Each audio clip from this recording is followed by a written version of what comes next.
Great day, great day, great day. This is Brother Hatim. I just got done and with my wine, I did my meditation this morning, and now it's on to giving yourself permission. And today we want to give ourselves permission to mourn.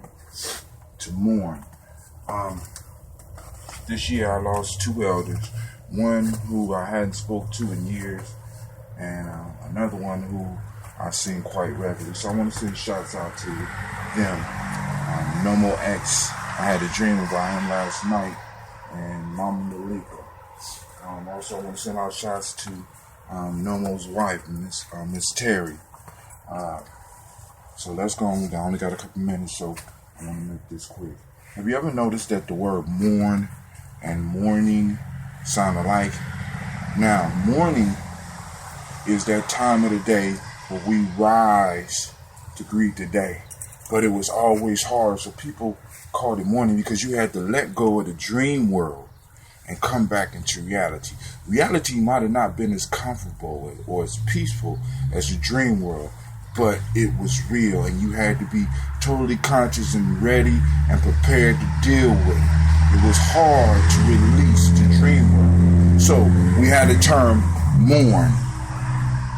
When someone passes, when something passes, when someone leaves your life, when you change behaviors, when you give up addictions, you need a time to mourn, to miss, to allow those emotions of sadness, that emotion of grief, you allow it to move out your system. And by moving it and allowing it to cleanse, because this is a cleansing for us, but by allowing this to cleanse us out, it prepares us for what's coming new. And I know that's kind of hard for some of you, because we've been taught, like as men, we've been taught not to cry. We've been taught that we really not supposed to mourn. And I ain't just talking about somebody passing, because you may have had somebody pass in your life, but go and mourn, because I remember reading in Malidoma Soma's book, I can't remember the title, but he describes your mourning and your tears upon he describes those tears as the river that your ancestor spirit uses to go to the other realm.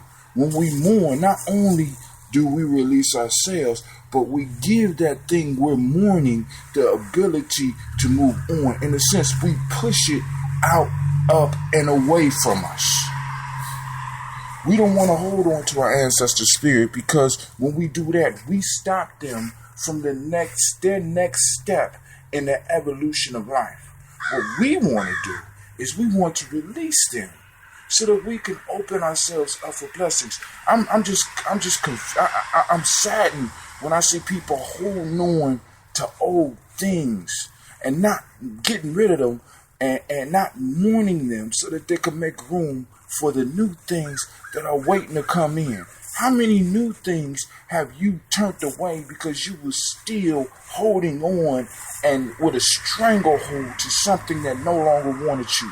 Whether it was a relationship, whether it was a job, whether it was somebody who passed away.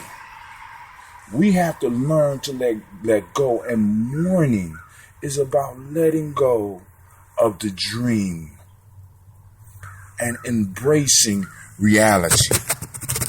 So my friend, I want to say to you, good morning. What shall you mourn today?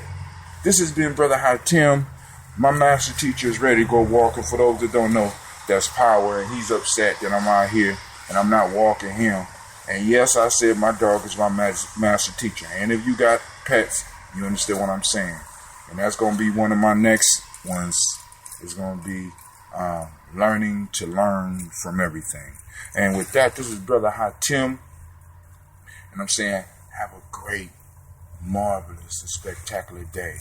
And I pray that your day is as beautiful as you are.